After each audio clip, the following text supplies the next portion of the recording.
Today on Bridges, you'll meet a Christian couple who married, went into ministry, and priorities really got out of hand. Today we're going to hear their story of hope and restoration.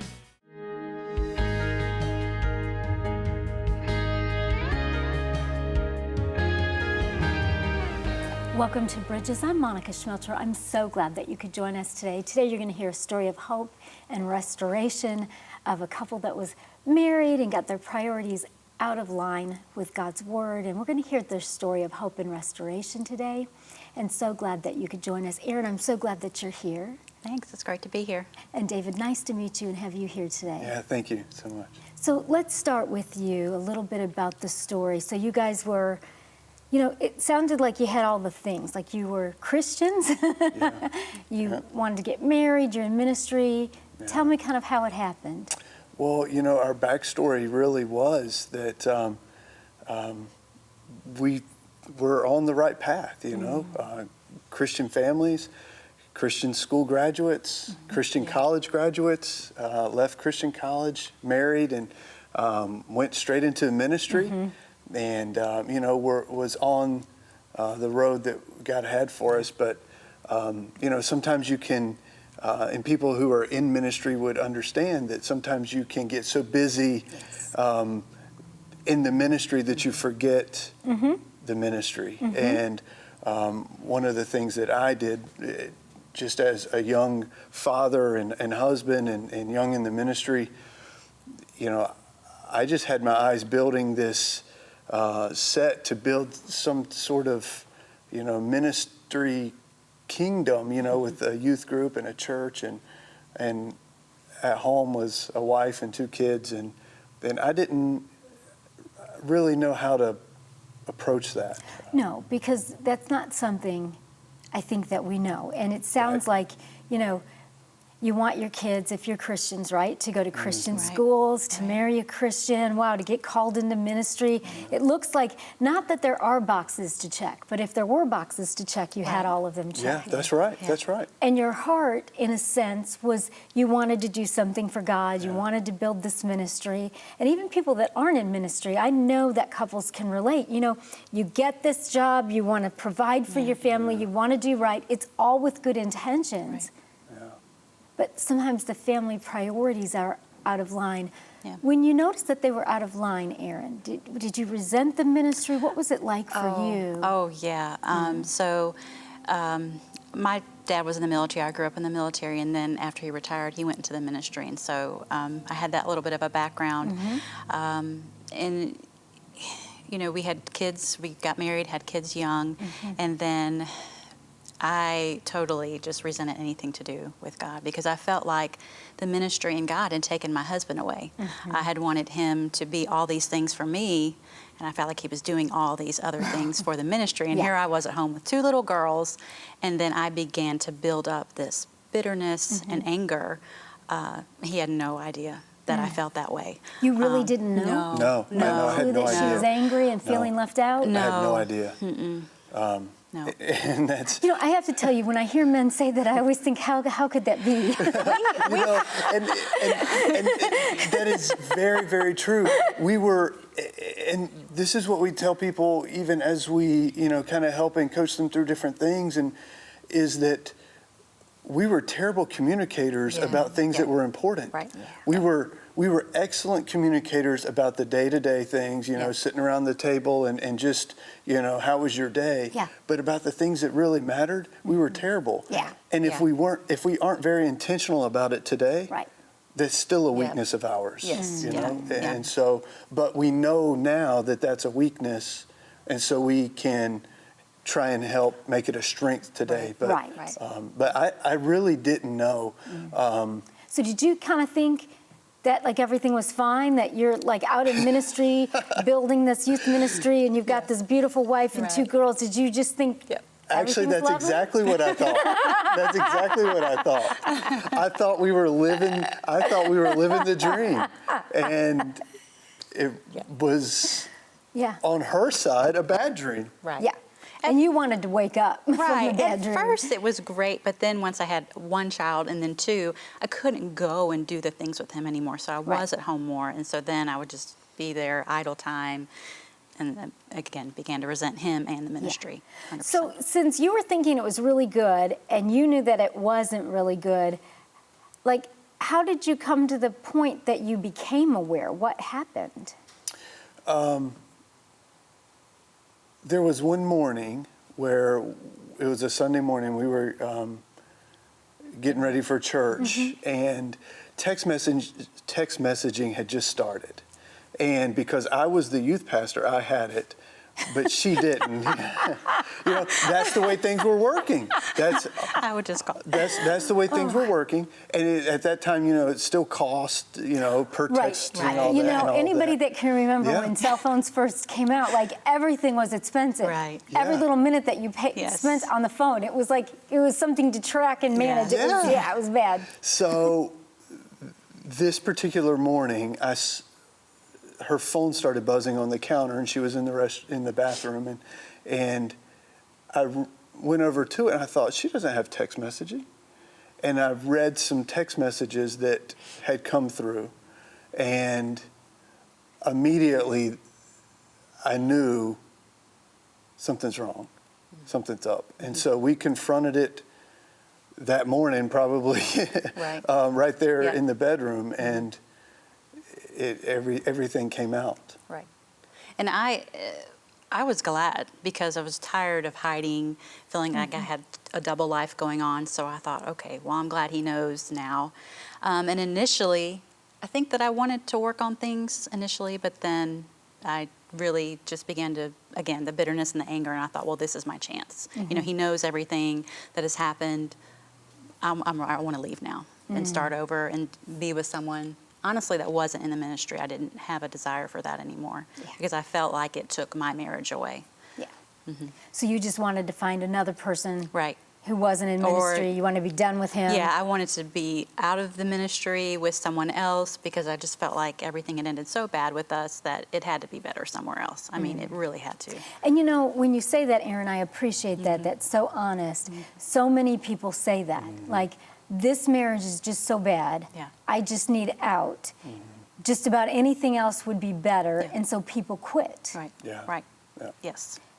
What do you think when it all falls apart? Well, there were so many emotions that we dealt with.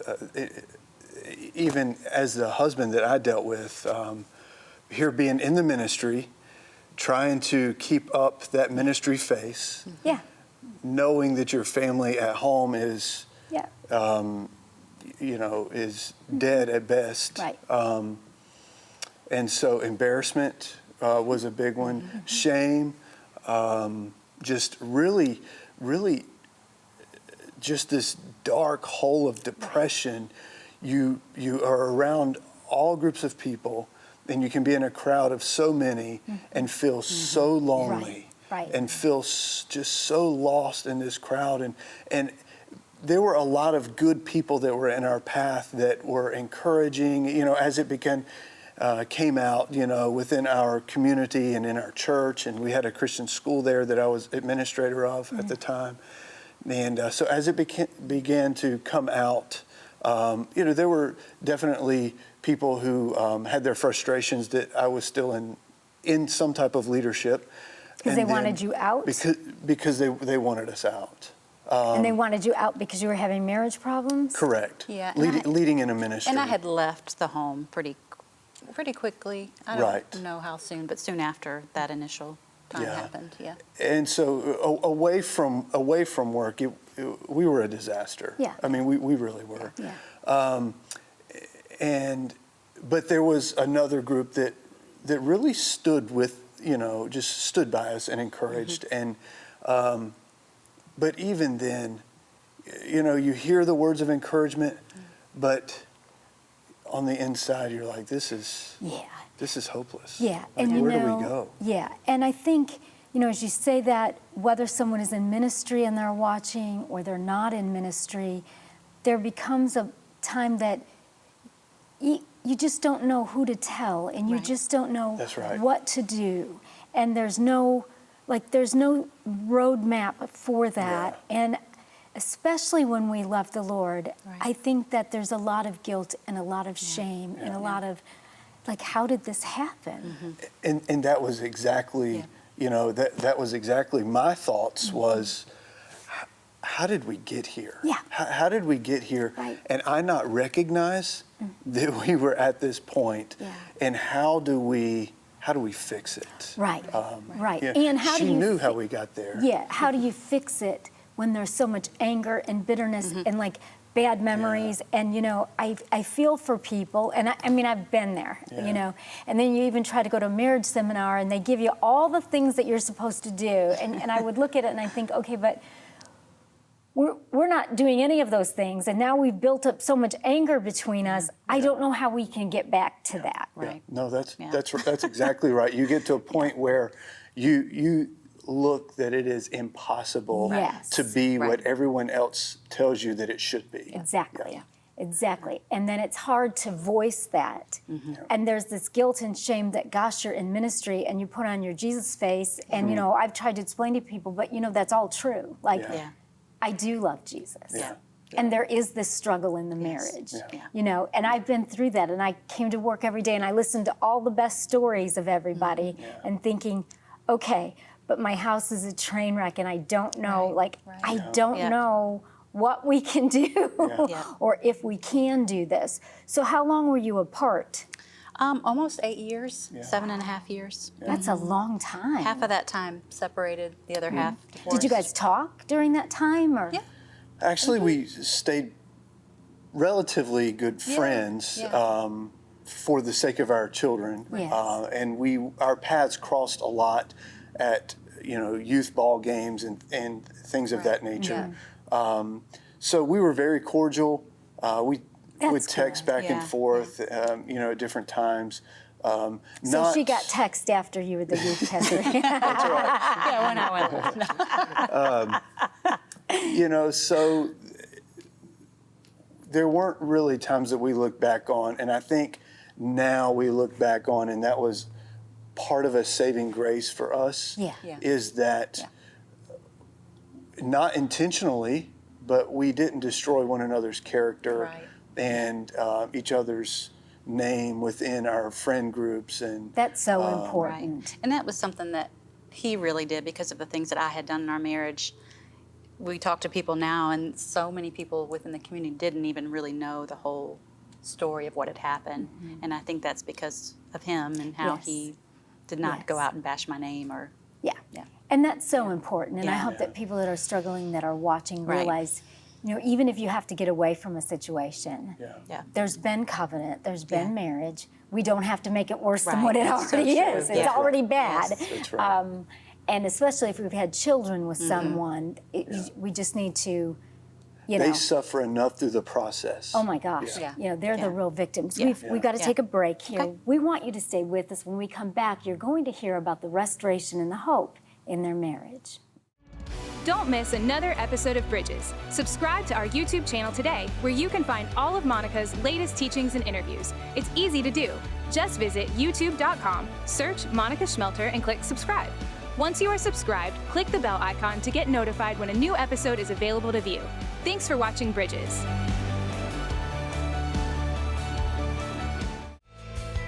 Join the Bridges community on Facebook. Visit Facebook and search for Bridges with Monica. We would love to connect with you. For more information on today's guest, visit the website on your screen.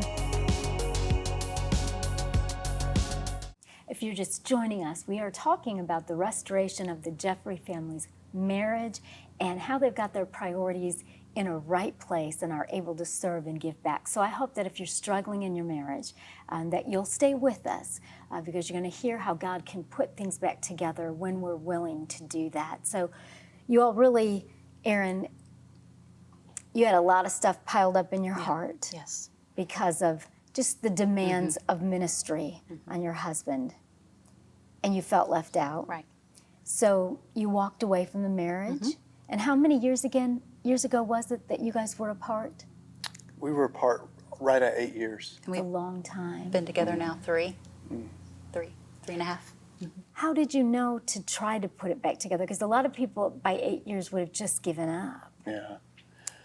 We had kind of accepted that we were just going to be friends and that this was just how it was going to be. And for me, I had tried to go in different avenues to move past David, and nothing really seemed to fit or feel like that this was the right thing. And looking back, I know that now that it was God. Yeah. At the time, I just chalked it up. But for me, I had, left the ministry, and I initially left church and anything to do with God. I just wanted to leave that completely behind. But I had a prompting from a good friend, and she said, just come to church with me. Come and sit. Come late, leave early. I want you to come and just sit with me. And so it was because of that and, her initiative, just reaching out, just loving me, not telling me all the things I was doing wrong, but just loving me, that really started to work in my heart. And it was a long, 2 to 3 year process before God really started to open my heart and my eyes to, well, maybe David was the right one, and I left. So, yeah. Yeah. That's a lot, because it sounds like you really had a crisis of faith. Like Yes. everything really fell apart for you. Yeah. And you wanted to get away from it. Yeah. And thank God for a dear friend who would say, Yeah. come late and leave Yeah. early. Yeah. Because I think we need to say that to a lot of Right. people. Yes. Like, Yeah. you don't have to stay the whole time. You don't Yeah. have to do the handshake thing. You know, Right. just if you'll just come and just be Right. a part of it. So was there a turning point in this? Well, for me, I was watching her grow, and I don't know that the Lord ever took a desire for her out of my heart. Whether it was, obviously it was His plan, but I just never felt 100% like I had just completely given up on her, given away. And but it really was through our daughters that God really began to really use them to push us kind of back together. And as our children were getting older, they became a little bit more vocal about our situation and asking questions. And I remember one of our daughters asked one day, will she ever know what it's like to live in a house with a mom and a dad? And the pressure that puts on you to have an answer. Yeah. Kids ask us questions all the time that we really don't know the answer to, but we come up with something. Yeah. But that's not a question that you can just come up with something. That's a question that's from the heart, and it deserves a hard answer. And so I remember processing that and just really praying and committing to the Lord that, God, if you will open doors, I'll pursue. Wow. And so it just really started again with a text With message. a text message. And it was just, it started with just little things. I'm thinking about you today. I miss our family, things like that. I remember I would text, I love you, and she would text back, thanks. Yeah, when he started pursuing me, I still really wanted to have nothing to do with him. But then God just started to soften my heart, and I said, okay, if this is what you want, then you're going to have to help me. And it really was a step of obedience. Right. Even when we were remarried, Right. it was completely a step of obedience, knowing that this is what God wants, because we really didn't know what would happen. Right. Yeah. It was really was scary. It was a lot scarier the second time than the first time. I mean, just really being unsure of this marriage again. And like David said, just really stepping out in obedience and faith. Okay, God, this is what you want. We're going to do it, and you're going to help us learn to love each other. For me, I'd love to learn to love David again. Well, and to get over, the bad memories and the unforgiveness. And I think sometimes in Christian circles, we don't acknowledge that when that kind of trauma happens, it really does need to heal. Yeah. You don't just say like a quick prayer and amen and the broken heart goes away. And the fear of, well, will priorities be right? Will this be right? Did you stay in ministry while you two were apart? Yes. Okay. So I transitioned from being a student pastor to a Christian school administrator. Okay. So it was a little bit of a different responsibility, but was still able to stay there at the same at the same location and stay there underneath the ministry, which was really great for us because the kids were in school there. Absolutely. And so it just kind of kept everything together. And again, right. Some sense of normalcy Right. for the children. That's right. Because, as people that are watching know, the children really pay a great price when marriages can't stay together, or even when marriages are together but they're really broken, and the children can see that. It's hard. right, Yeah. right. So we look back now and understand that was God's protection for a greater plan that he had for us down the road. So true. Is it still hard for you now that you're remarried? Are there still struggles in the marriage, and how do you work through those? Of course. I mean, I remember the first time that we went into marriage that I was thinking it was going to be this, Disney princess, Right. butterflies. And I think now we've gone into it with a more realistic view of this is someone that you're going to have to live with every day. You're going to butt heads, but you have to learn to work through that and really learn your spouse and what they like, what they don't like, and really learn how they like to be loved, and just put in the time. Don't just expect, okay, we're married, this is going to work. You really have to put in the time and effort to make it work. Yeah. I think we hear the term often, a great marriage, or a perfect marriage. We hear these things, these phrases thrown around a lot, and it can give the impression that, well, that couple, they don't have any troubles. Right. Or those people over there, they don't have any troubles. And really, I don't think that that's true at all. It I think can't possibly be true. the difference is the mindset that you work through those troubles and those hard times. Yeah. Everyone has them. We now have them, but we have them with a different mindset. Yes. Yeah. And that makes all the difference. It does. It does. I can't imagine, how could two people possibly make covenant and live together and have children and live together for years and years and have zero problems? You're on planet Earth. Right. I mean, I Right. think that's part of what causes problems, is that we have that unrealistic expectation. Yeah, that's right. And that if I pray and if I read my Bible every day, like, everything's just going to be lovely. And it's not like that. Right. That's right. So I know you've got Family Fit Ministries now. How do you help us keep these priorities and make life different? Well, Family Fit Ministries is a ministry that the Lord laid on our hearts to start, really to just share our story. One of the greatest things that we have seen is that in the needs of marriages is just for people to hear a story of hope. Just to hear that after 8 years of divorce, God can still restore. Amen. And our society says after 8 days, we're done. Culture says that just move on, find greener grass, find someone else.